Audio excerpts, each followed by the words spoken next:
Well, good afternoon, everybody. During this extraordinary time, we've got an extraordinary number of people that are registered for this event. So we're going to move through some information. My name is Kelly Fonner. I do training and consulting in educational and assistive technologies. I'm an independent consultant. One of the things that I do a lot of is support people that have communication systems. So during this hour, we're going to take a look at strategies for success for implementing AAC systems, whether they're low tech, high tech, mid tech, whatever you might call tech. One of the things I'm always telling my people is that communication didn't come just because you downloaded something. Just because you have an app that you downloaded or a box that you opened, that doesn't put language and communication in place for your child or for your students or for the people on your caseload. And I'm kind of looking at the names, and I know that there are people here on this webinar that could be joining in and doing this with me. So I appreciate you all here. Please put things into your questions, or even if you have comments or additions that you want me to say out loud to people. I'm going to take little breaks along the way as we get to each one of these steps just to try and round up the questions before we move on to a different topic. But if you've been with me during this series or other trainings, you know this is going to be a jam-packed hour. So I'm going to start moving through it by talking about kind of how I've organized this information. A colleague, Scott Marcelius, and I worked through this idea of you've got to have a plan, that you can't just wing it. Winging it means you're leaving it to your child to learn it on their own, basically. We've got to have a way of getting people on board. And that doesn't mean that everybody's got to be on board at equal levels, and I'll talk about that.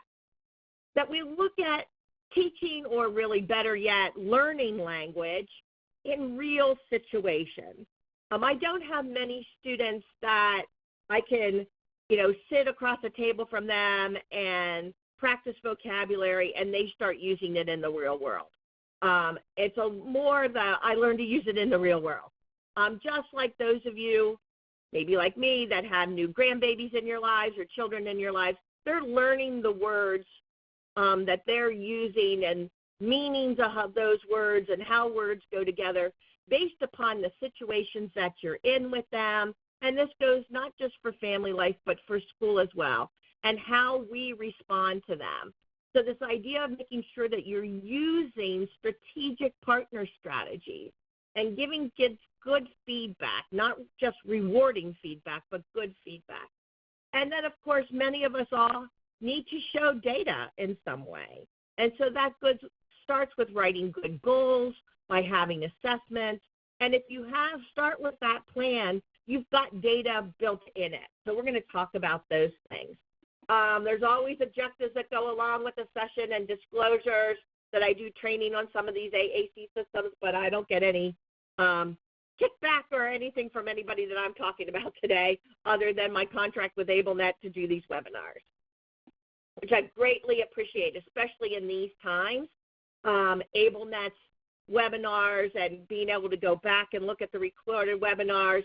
And while I'm chatting, I just have you fill in this poll to see who we have joining with us today, and everybody will kind of get to see the numbers that we've got. We've got a lot of SLPs, special ed teachers, administrator, parents. For people that put in other, I'm sorry that I missed your particular category. We only have 10 categories that we can do here on this polling system.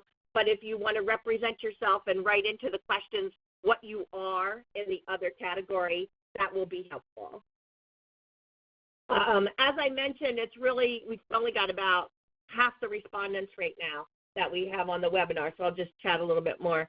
I've been looking for my own professional development during this time where many of us are now working from home, and our numbers went up greatly when that happened. So I'd be curious to see how many people we end up with today.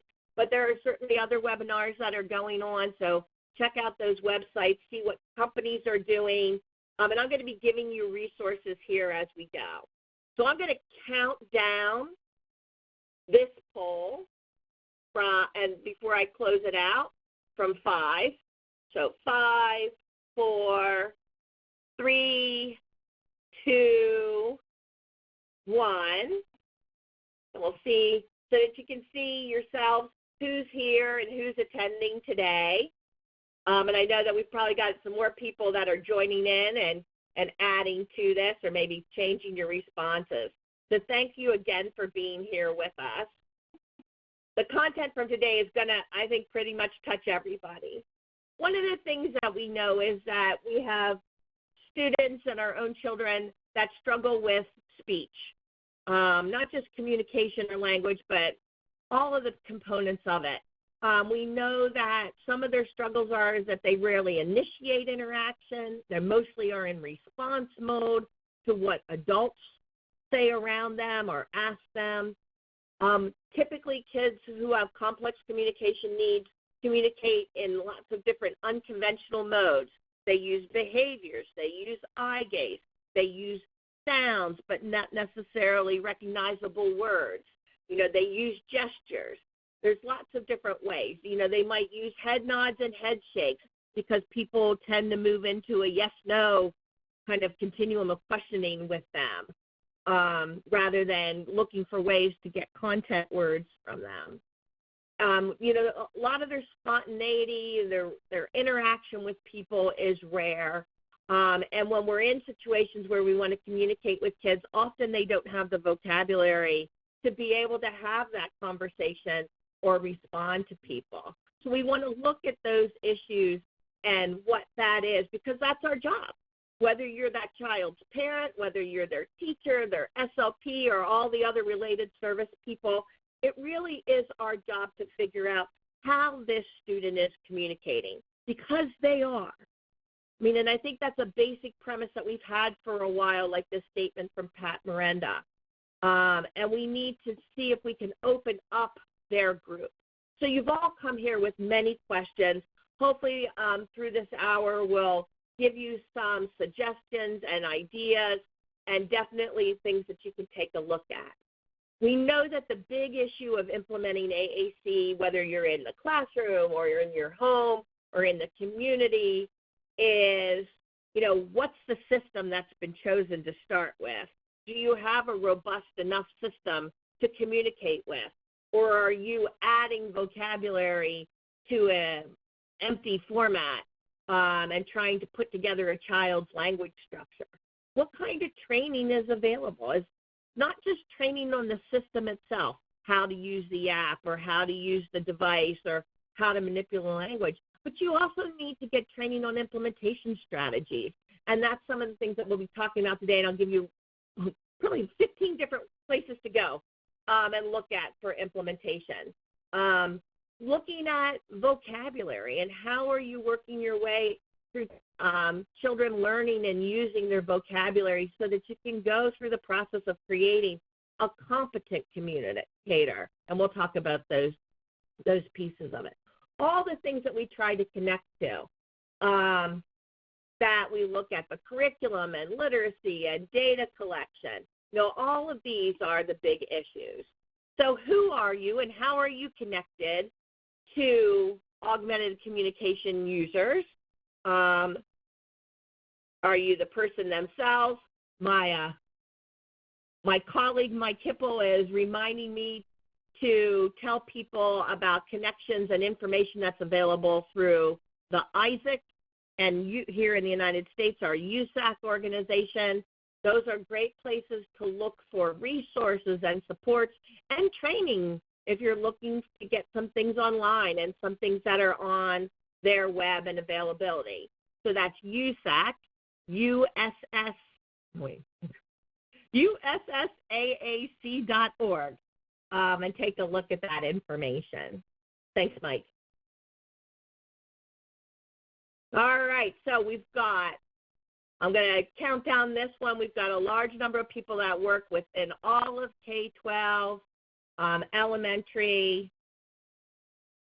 So I'm going to count it down from 5, 4, 3, 2, 1. And you can keep responding here. But as kind of is typical for, at least for my webinars here, I get a heavy mix of people that do a little bit of everything. And you'll see my misspellings where I high school. That's I have great challenge with spelling during this webinar. I'm not quite sure why.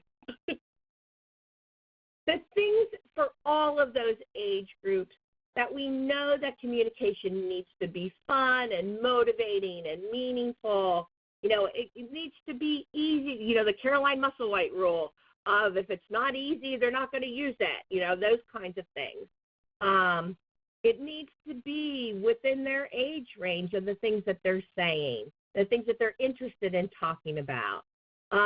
It's great when communication can cause somebody to return communication to you, that it's not just an ending message that a student says from their communication system. It doesn't need to be given in big, long, full sentences. Not many of us talk in full sentences.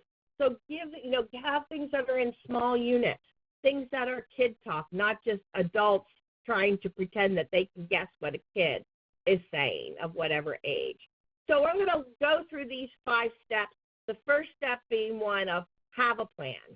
And often your biggest challenges are the things that create your plan. This is often how I get involved with teams of people. There are challenges that are happening in lots of different ways. And then we just tackle that challenge. I tend, and this is not an exhaustive list, but I tend to look at what are the processes that are out there already. Some of them are tied to assessments. Some are very targeted to specific groups, whether of the types of communication that we're trying to promote or where somebody communicates. So I'm just going to go through this list. You can certainly add things to it, but every page will have a resource for you to get more information. When I've done sessions like this before, I end up using all of my time going through this first part. So if you feel like I'm rifling through it, I am, because I just want to give you snippets of things that are out there for you to be able to have some guidance and not be winging it. Every Move Counts from Jane Corson and Terry Foss and her team is a website, it's a book, it has an assessment piece. It's really looking at those children who are communicating at a sensory and behavioral level, where there's not a lot of intentionality yet, or their intentionality isn't obvious to people.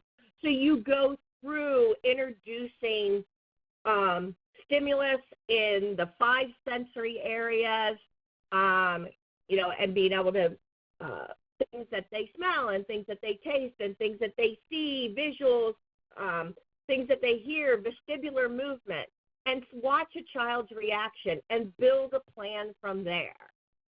So this idea of their clicks and chats is that from how you look at somebody reacts to something, you might be able to then decide upon switches and switch placements and communication systems and layouts, but it builds from assessment to implementation with data collection along the way.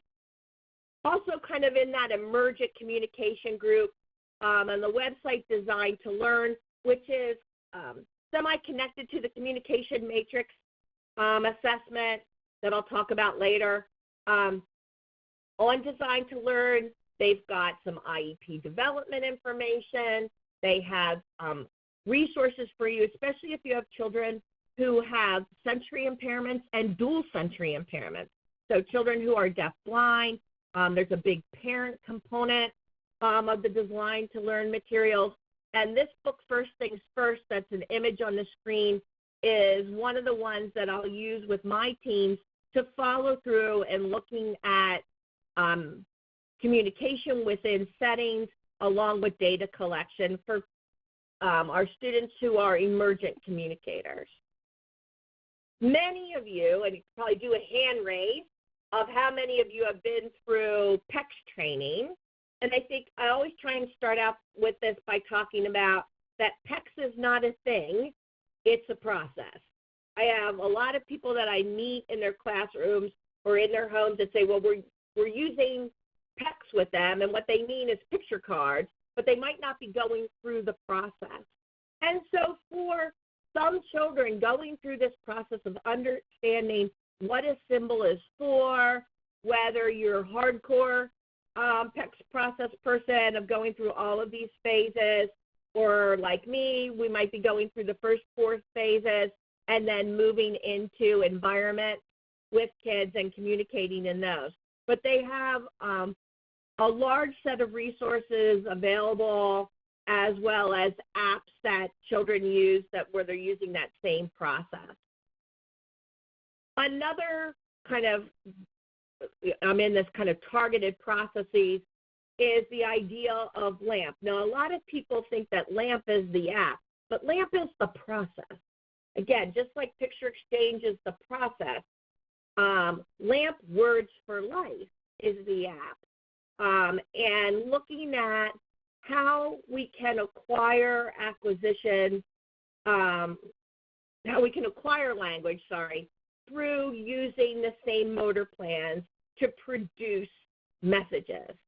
And for those of you that have been through LAMP training and going back and implementing it and then moving through the process of learning to say messages and then being able to use those messages in their setting, there's nice resources there at the AAC and autism.com website.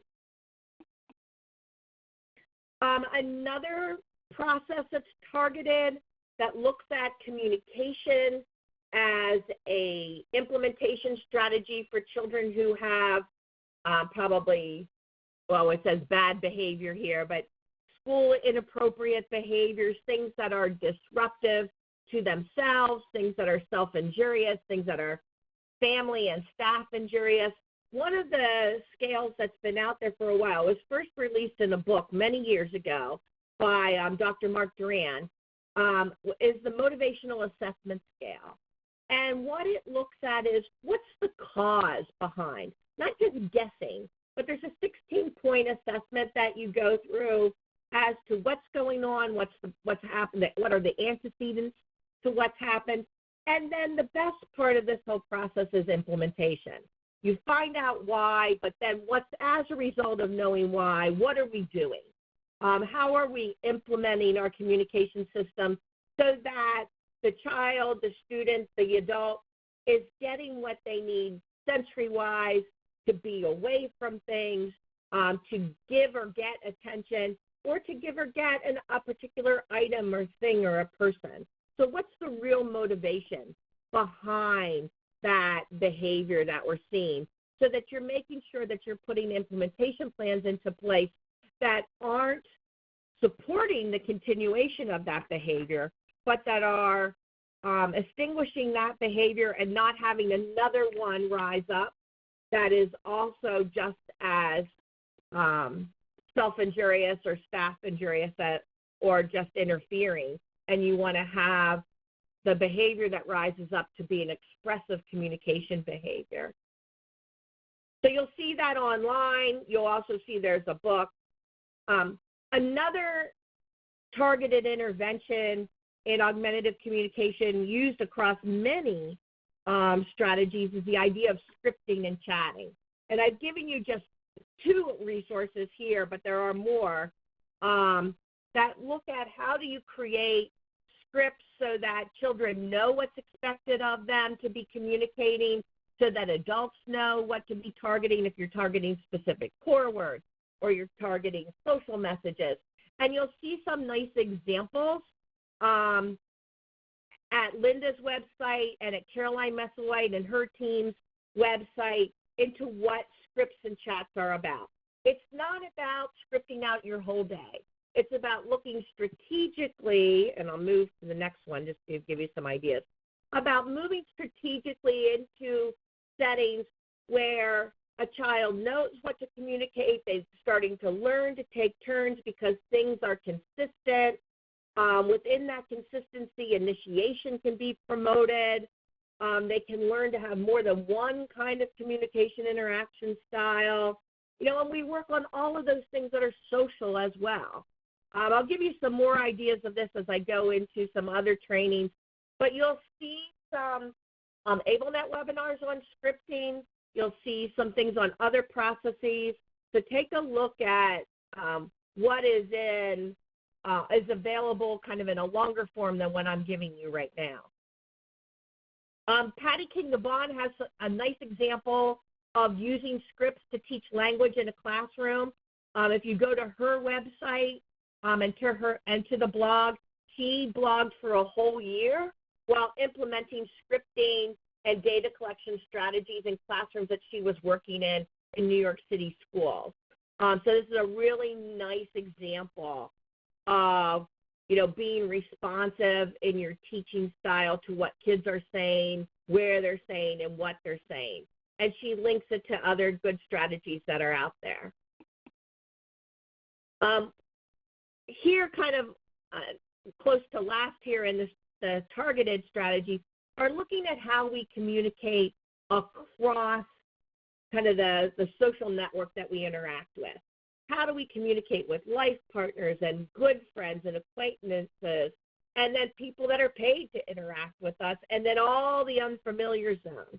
So social networks is an assessment that was developed by Sarah Blackstone and Mary Blake Hewer and her team, and it now is carried by Attainment, and you can see resources, there's videos, there's support materials, and this becomes one of those things that I use when we've got a multifaceted situation where a person is communicating in lots of different modalities and trying to get a hold of what modalities are efficient for where they're communicating and who they're communicating with, and then starting to put together plans to expand their communication modalities across their social network. Another thing that talks about and kind of a process to follow through that's been very successful is the out and about strategies from Deanna, Caroline, and Jane, and how they got started. I think it's 20 years ago. Somebody can type in and tell me exactly what it was, probably longer than that, in their area in Arizona, in the Phoenix, Scottsdale area. And now the people who were once students in the process are running this process. And their group, meets, on a weekly and monthly basis. We have the same thing that's happening here in Wisconsin in 2 different locations through our Wisconsin AAC network, and where they're having families come together, meet out into the environment. And Caroline's put all of this up on Teacher Pay Teacher for free, so that you can take a look at their forms and the places that they went and the kinds of things that they did as a part of their out and about community. Now, of course, out and about right now, we're challenged in these extraordinary times, but taking a look at what you can be doing to connect to your network online is something to think about. So those are just a few of the strategic ones. Some processes that are a little bit more global are things like making sure that you're using aided language stimulation and all the variations that people talked about it. Joanne Capiero has good information on that. You'll see I also have a handout that's linked here from the Communication AAC actualization site. But making sure that you are modeling without the expectation that a child will echo back to you, but that you are using the same system and the same symbols that they are doing. This is one of the things that all of the manufacturers talk about, all of the presenters talk about, and we have so much research from Van Techner and his group and his followers that, it really is not just an evidence-based practice anymore. It is a research-based practice. Another practice that's been with us for a while and coming into the 5th edition is Dr. Buchelman's book, originally written with Buchelman and Dr. Pat Miranda, and now Janice Light is joining in on the next edition. And I use this participation model an awful lot. I use it for both assessment planning and implementation planning, where we look at what's going on around them, where are their opportunities, where are the barriers that we need to be working on, and really looking at participation. I've got a link here to last year's presentation on AAC in the cloud, where I break down how I use the participation model for implementation planning. And you'll also see that on some other webinars here from AbleNet. Many people use core strategies and use core boards. And so this is just a few of the things that are out there, whether you're looking at the wonderful Carol Zangari's Practical AAC website and, daily emails that you get with the month of core and all of those ideas, places where you can go to get information on word of the week and like the Core classroom strategies from Assistiveware and their team, and then Project Core with Karen Erickson and Lori Geis and that group and Penny, and the modules that are there. I don't know if a lot of people, unless you're in the Project Core itself, if you know all of the modules that they have that aren't just tied to AAC, but look at literacy and communication and other curricular areas and communication.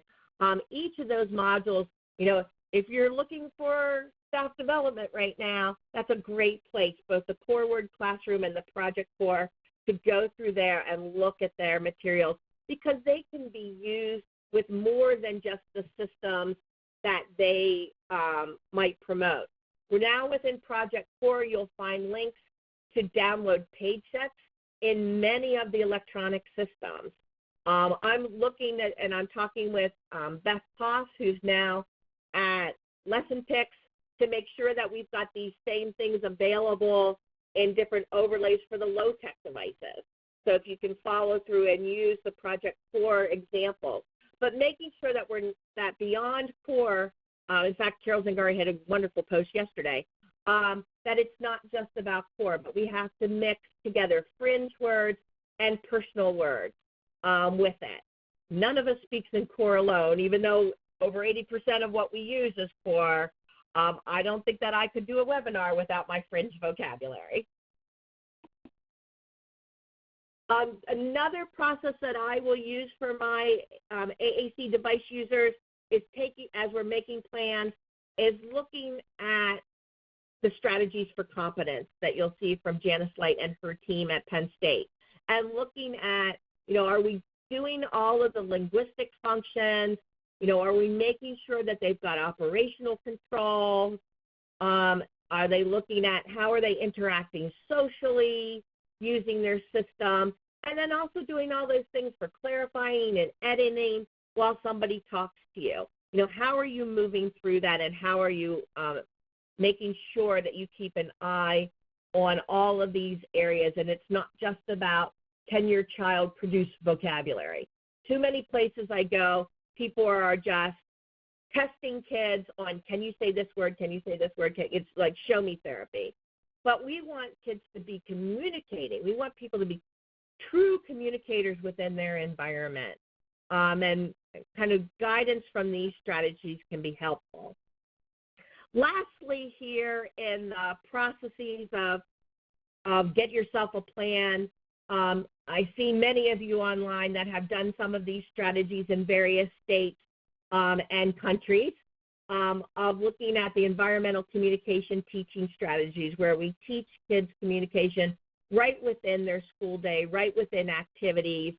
There's another process that I've worked on with a team from Oakland Schools in Michigan, where for 14 years we did the communication enhancement process, where we really were looking at what some people might call pre-intentional communicators or emergent communicators, and bringing them into communicating and initiating and continuous kind of messages within their environment. I've done specific webinars on both of these for AbleNet. You just need to go to AbleNet University and take a look at those, and certainly follow up with me on any questions that you have. I have some teams that will watch those videos, and then we'll do feedback on what they're doing. I have a big project out of the Green River Resource Center in Kentucky, where we have, I think over the last 2 years, we've had 11 teams that we've been taking through this environmental communication process. and then the same thing for the CEP. So just some things that are out there. So I'm going to take a little breath. As we get ready for the second half, and look through some of these other strategies. If you have any questions or any other ideas that you want me to throw out there to people, giving me an idea of the kinds of things that you're using, where I understand that a lot of people use a mix of stuff, and sometimes it's hard to make this list choice of what are you using, if you have to pick one, what's the thing you use the most. What I try to encourage people is that don't just get stuck with one thing. You might use one kind of a core board or one kind of an app or device as your baseline communication that you might start with. I have a couple school districts that have done that. But making sure that you are able to and willing and have the resources to go outside of that for children that maybe the system that you're using overall doesn't meet every child's needs or every student's needs. So we've got over 166 people on the webinar at this point. That's pretty cool. And so people are using a wide variety of things. I'm going to count this one down. 5, 4, 3, 2, 1. So you all can see what the results are here. Where many people, the most here, people are using AAC apps on tablets and iPads. Another large group of people using a mix of low-tech and high-tech. We have a few people that AAC is maybe something new to you. Thank you for joining us, and jump in with questions, and hopefully you're getting some resources to use. All right. Well, I'm not seeing any questions that are flagged for me, so I'm going to move forward and think about this idea of giving people access to augmentative and alternative communication, is we want to make sure that they have every opportunities available to be a communicator. And so in this kind of 5-step process, this idea of getting people on board, one of the things in the Buchman-Miranda Principles book looks at what are the things that interfere with everybody getting on board. That sometimes I run into situations where all of the professional staff members of a team think that they've got to have all their ducks in a row before they involve parapros and one-on-ones and family members, where the best situations that I've been in are those where we're all working together from the beginning. I've been in situations where I've been brought in by the family, and then we work through the dynamics of family-school connections. We work through, and then sometimes been brought in from the school and trying to get the family on board. So it really moves back and forth here in the AAC world of who's on first and how we get the whole team to the plate. This idea, I started out as a parapro, and I know that often my SLPs and teachers would go to trainings, and then they would come back and just say, do this, and they wouldn't always tell me why. Especially once I was assigned as a one-on-one to a child, to a kindergartner, who had a wide variety of complex communication needs. If I didn't have the why behind it, often it was hard to make some of those on-point decisions that you have to when you're the person that's in the classroom with the child while something is happening. Making sure that families are, full members of this team and often leading the process, and the person themselves who is looking to use the system. There's so many good examples out there of how that can be done. And we want to make sure that you aren't artificially keeping people out of the process, because maybe, you don't know have all of your ducks in a row yet. That doesn't mean that people can't be a part of it. Some places for you to go to get some information on teaming and the process, the Quality Indicators site, which was built with educators and family members and people who worked at companies, and still continues to this day, 22 years later, are places where you can get specific indicators in different service areas. So things like, what is a quality implementation? What does that look like? There are matrices where you can evaluate your own services or the services of your team and take a look at where you can be moving to. Quiet is often known as a list where people can ask questions, but on the website itself is information. There's a resource bank of data collection forms and other kinds of process forms that people have used. So that's a resource in itself. Many people will bring people together around a child through the SET framework, and there are various webinars that have happened over the SET framework, and you can go to Joy's website and see all the variations of forms that people have done. But please don't get confused that the SET framework is an assessment. I've had some people tell me, well, they use the SET assessment. It is a framework to bring information together so that you can see, what does this person need? What are their abilities? What are the different environments that they're in and the supports that are there in the environment already? What are and because we're talking about communication, when I'm looking at the SET framework and pulling information together, I get really specific about, we're looking at communication. Where do they communicate? How? What are the opportunities? What are the things that are the barriers right now? What kinds of tools are they using now? And what kinds of tools are people interested in? And then from there, you can be looking at improving services, improving tool selection. It isn't just about making a decision on a product. Learn from families. There really is a growing number, especially related to AAC. Things on YouTube, blogs that people have. I just have two here from Kim Rankin and all the things. And she just posted something at the beginning of the end of last week on looking at caregivers and AAC issues, things to do while school is closed. And so she's got some nice suggestions there that they've done with her son, who uses Speak for Yourself, and other tools to communicate with. The We Speak Pod family is a wealth of videos. Even if you're not a pod page set user in low tech or high tech, you can get some great strategies from Karen and Adam and their family and how generous they are in the sharing that they've done.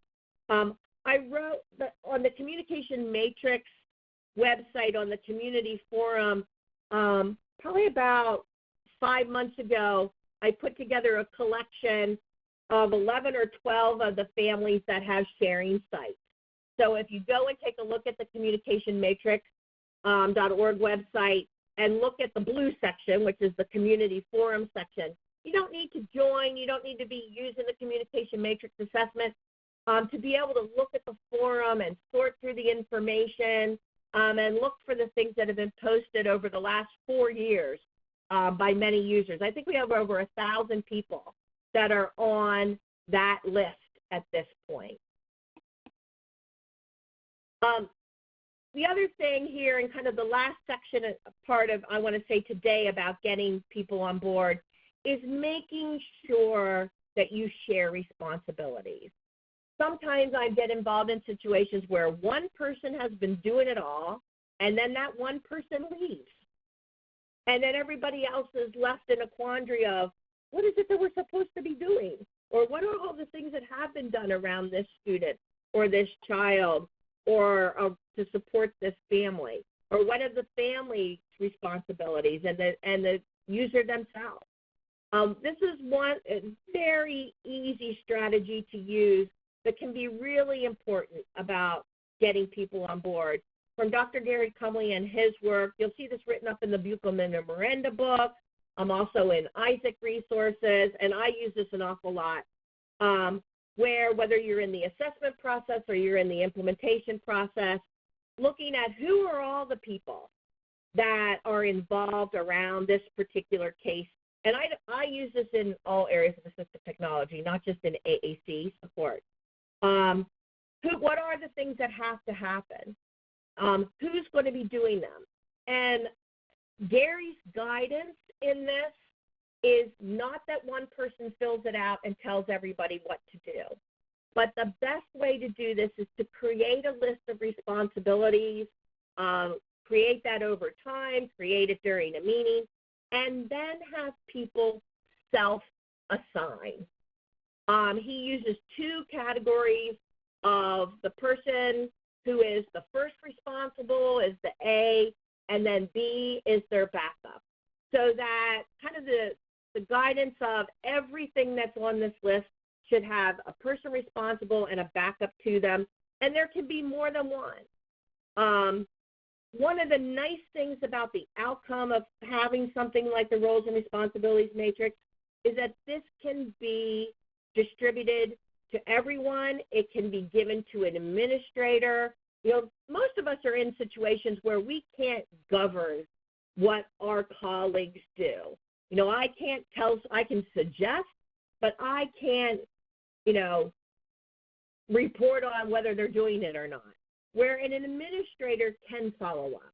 Where administrators who often, you know, like today they're worried about how kids are getting food that used to get food at school, and they're not worried about all the things that maybe we're worried about for our children and our caseload, because they've got some of these bigger life things that are happening.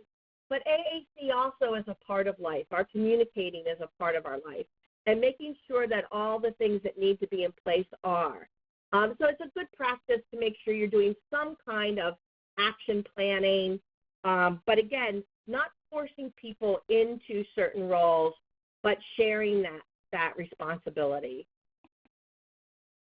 So hopefully that'll give you some ideas for getting people on board between having a plan and some of those other strategies. I want to expand upon some of the learning strategies in the real world.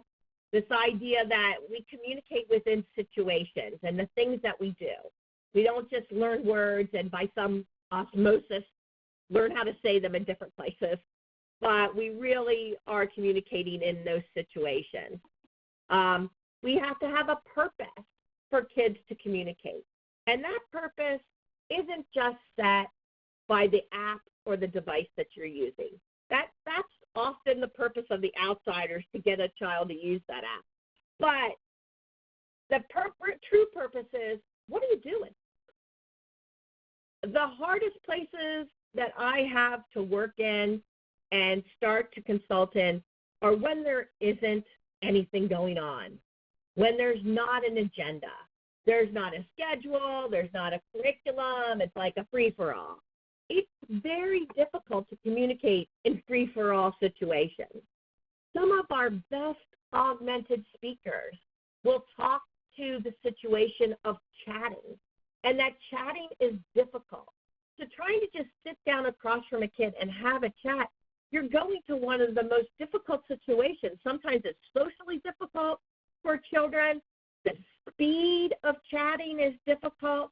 So making sure that we're within activities that have a purpose, that the environment is set up to promote communication, not to squash it, not to turn everything into a yes-no answer. So that you're using real partner strategies. We look at, what are you trying to accomplish? Are you trying to get somebody to expand their vocabulary? Are you trying to get them to use the vocabulary that they have by putting those components together to create the language of expressive communication? Are you looking at the pragmatics of interacting with people? I have a couple teams that have been working on this idea of greeting and getting their students to understand the pragmatics of greeting.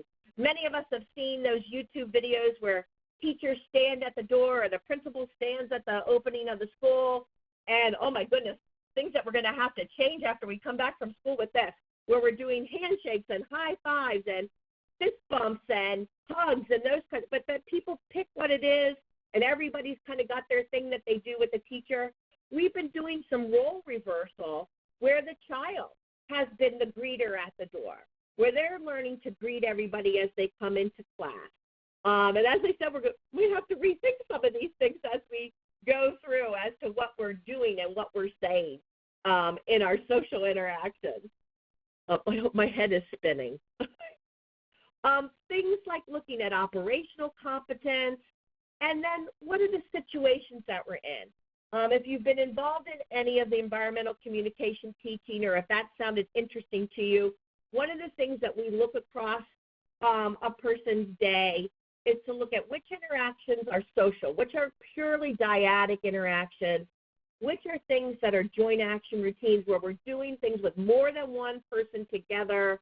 You know, we might be in a particular curricular activity, we might be in a social activity, we might be in a PE activity, and what are the kind of messages that happen within cooking and within, you know, some of the things that we can be doing at home now that involve communication. Behavior regulation is not about what we had talked about before of finding ways to implement strategies to help somebody with their social behavior. But behavior regulation messages are those messages that augmented users have to regulate the behavior of others, especially for people that have multiple disabilities. So for people that have physical challenges or visual challenges that need to ask people to do things for them. How do they learn how to handle caregivers? Some of you that know me know that my oldest sister-in-law had cerebral palsy. She lived to be 72 years old, and learning to manage caregivers was important, and managing your personal space and having people do things for you, not to you. And this also speaks to one of the topics that Erin Sheldon is speaking at now, looking at that idea of how do we support our complex communicators in the statistics that we know that people with disabilities are more than likely to have some kind of abuse. So whether it's verbal or physical, social, that being able to have messages that are in behavior regulation and things that you can do to control others is very important about personal space and personal environment. If that is an area of interest for you, please look at the writings of Erin Sheldon on the Quiet List and some of the things that she's talking at the conferences. And of course, if you're in instructional or you're in work situations, there's also the vocabulary that you need around that. But when we talk about vocabulary, it's not just about the land of request. We need to make sure that we are expanding vocabulary, that it is about directing attention and giving information and being able to say things like, okay, or no way, all of these kinds of comments and things that are reinforcing. Gail Van Tatenhove has wonderful resources, as well as that Carolyn Musselwhite's resources on aacintervention.com. You'll see some really nice examples of expanding vocabulary in different situations.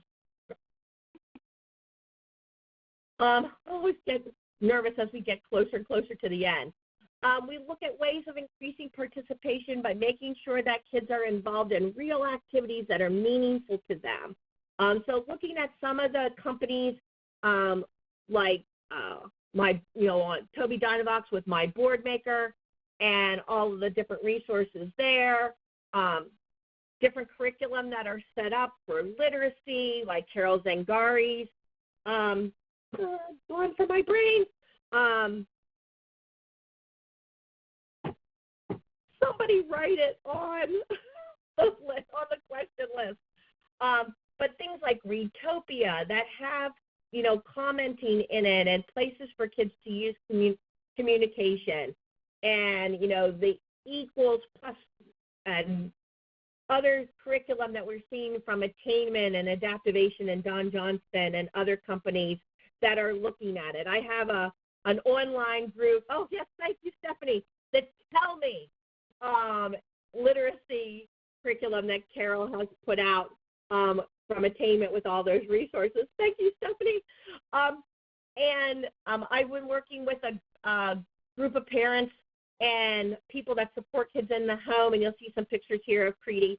And her mom's been so generous to be able to share some of the things that we've been doing with the First Author curriculum, created by Dr. Janet Sturm and her team out of Central Michigan University, and the support you'll see at the Don Johnston website. But we've been doing an online teletherapy group with that.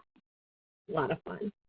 As I say that idea of teletherapy, boy, talking to the times at hand and the things that you're looking at doing. I know that Kate Ahern is running some literacy groups and communication groups online. So take a look at her Facebook page and that got started yesterday, and people were reporting out that they had a really good time with meeting people online. Beth Poss at Lesson Picks is doing a Facebook webinar today. I want to say it's at 4 p.m. Central. I think that's the time, on teletherapy as it's related to speech and language issues. So that should be, I know I'll be in attendance to that. But with all of this and what you're doing, what we have to take is that you're not going to stay where you're at. That we need, there's always moving forward. And recognizing that moving forward isn't just about your AAC user moving forward. It's about all of the partners moving forward in what you're doing. I'm giving you, this is Kate Ahern's blog spot, the Teaching Learners with Multiple Needs, and the wonderful Lauren Enders and all of the strategies that she has. Another person to add to this group is Rachel Langley. So taking a look at their information, where they have some nice handouts that you can have and print out and move yourself along with partner strategies. Using, whether you use a hierarchical, prompting hierarchy, where modeling is a part of that process, where we're making sure that we are giving support in a scaffolded way. If you're looking at using descriptive feedback with whatever a child attempts to say, try to respond naturally. Don't just say, oh, pet peeve coming, good job, good talking, clapping at them. I mean, all of that makes AAC like a performance, and it just makes me crazy because then I run into middle schoolers and high schoolers that no longer want to use their AAC system because people aren't throwing a party anymore every time they hit a button. It's, think about what you say back. Be responsible for the things that you are saying too, not just the things that you're trying to get your consumers to say. Make sure that you're expanding, just like we do on children that use their natural voice to speak. They say a word, you expand on it. My granddaughter says, Lola steps, and I say, Lola, you're going up the steps. So these kinds of things that we do naturally with our verbal speakers need to become more natural with your AAC speaker because it's just as valuable communication. Somebody asked me about the teletherapy webinar. If you go to, if you're on the quiet list, Beth has posted it. If you go to Lesson Picks, LESSONPIX, I believe it's going to be on their Facebook page for Lesson Picks. Try not to have people repeat things unless you really didn't understand it. I have kids that don't understand when people don't understand, so it's important that you tell them when you don't understand, but don't just get them to repeat it for repeating's sake. Look how you can shape things that they are doing so that more people will understand them, that you introduce new communication partners, thinking back to that social network. How are they communicating with people? How are they communicating with grandparents? How are they communicating, when they go to the doctor's office? Those kinds of things. How are they going to be communicating over the internet, since many of us are going to be doing that for a while? Try not to help them too much. Try and be, Gail Porter talks about, being an accomplice, that we can be beside a child and suggesting the things that we would say without telling them exactly what to say. So I love that idea of I can be an accomplice when I sit beside a child in a classroom and comment on things that other students are saying or what the teacher is asking us to do or say. We need to make sure that we are smart with our environmental arrangements, that, we might use strategies of sabotage, or we might introduce novel and new situations. We might interrupt common sequences, but making sure that we do these things when children do have the vocabulary available, that we're not just doing these things to prompt them to say the same thing over and over and over again in a cause and effect kind of way, but that they start to take in the situation. You know, using any kind of partner strategies, what you want to make sure is that the child, the student, you know, of whatever age, the young adult or adult, is recognizing the natural communication situation, that you aren't always running interference, you know, and doing things like, you know, Mrs. Smith just said hello to you. Say hello to her. You know, we're always this like running interference for people, and we're interfering with the natural situation. My longtime colleague, Susan McCluskey, you know, is constantly has reminded me about the idea that if we're only telling kids what to say, all that child is doing is following directions. They're not taking in the natural pragmatics of the situation. So don't be a teller. Be a supporter. Okay. Just some other things. Many of us use teaching displays. Think about how you can use these kinds of displays to support initiation of communication. If a child is using their schedule or a timer goes off, you know, do they know what to say next? Or is somebody immediately telling them what to do? You know, if they need to get things out of their locker to go to the next class, can they ask for support with that without somebody immediately telling them what to do? And lastly here, data collection. And I've tried to mention some data collection as we've gone through some of the strategies.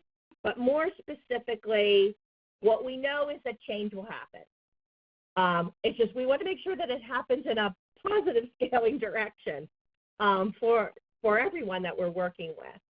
And that starts with writing meaningful goals. If we write ridiculous goals that really don't support the building of communication, just support output, like we'll request 4 crackers out of 5, you know, just think about what you're writing. There are some nice examples out there. Linda Burkhardt has a wonderful document that I hand out in almost every implementation workshop that I do. It's right at her website. She's very generous with her handouts that she gives. And there are some nice handouts at the Project 4 website, all the handouts that they've done around it. And Georgia Tools for Life is another great resource for materials on writing goals and meaningful goals. At the Communication Matrix companion site Designed to Learn, my colleague Gail Bowser and the team there have worked on guidelines for evaluating your IEP goals, where there are different areas with different questions. Have you thought about this? Does this, you know, relate to this? And it's just a 2-page form that you can download there at Designed to Learn resources. Emily Quinn, Dr. Emily Quinn, who's heading up Communication Matrix now, has a video that can talk you through it as well. Things to be considered, you know, effectiveness, ease of use, their interest and their comfort in the technology. It isn't just about output. You know, so often in AAC, we're just talking about output. But there are other things, you know, how do their interactions change with people? We use a lot of video. I use a lot of video. I'll use this tool, the Communication Matrix. I've talked about it several times. That looks at expressive communication from birth to 24 months. So know that this tops out at 24 months. It breaks communication into skills in obtaining, skills in social, skills in information giving and getting, and skills in refusal at different levels. And you'll see in the handout, I'm going to blow through these. We've been using these as a part of some of the trainings that I've been doing to measure pre and post when we have focused our data collection on certain activities. Children have access to communication or might be learning new communication skills during certain activities, and then we use our measures within those activities as well. But you might have to go back and look at that in a little bit more detail as we get here to the end. Making sure that you collect information in lots of different ways. Up on Practical AAC, there are 5 good posts about data collection, or there's probably more than that at this point. But I do use video a lot, pre and post. We use language sampling a lot, the idea of language sampling.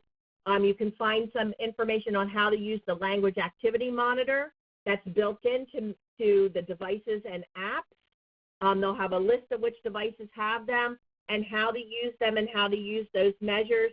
There's a nice link to a data set, a sample set, and a link to Gail Van Tatenhove and how she uses that in her practice. For those of you that have used the pragmatic profile or been introduced to that, the ACE Center over in the UK has created a version of it that's specific for people who use AAC. So you might want to take a look at that. It's a free download, and we've given you the link here. And then I've just kind of added on some of the other assessment forms that you'll see in the ECT and the CEP training, and pulled out some of the examples. In the communication enhancement process training, we follow the cases of 3 students, and you'll see, we're looking at core word use, we're looking at continuation of communication, and that'll give you some other places to go to look at data. Okay, the hour is up and more. We still have 171 people online. I want to thank you for sticking with us here in this quick hour that's been, I know, jam-packed, but I feel so strongly about the things that we do in AAC and how it's all connected. So thank you so much for attending. If you have follow-up questions, we're going to stay online. I think we have a little bit of time that we can stay online here after the hour. Somebody's asking me if I mentioned Goals for Life. It's Tools for Life, the Georgia Tools for Life project. And you can always write to me. This is my email. You can get more information on some of the trainings off of the website.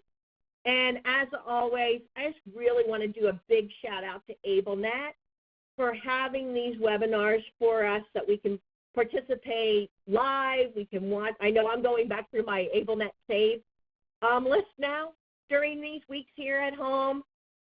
We want everybody to stay safe and healthy and learn lots during the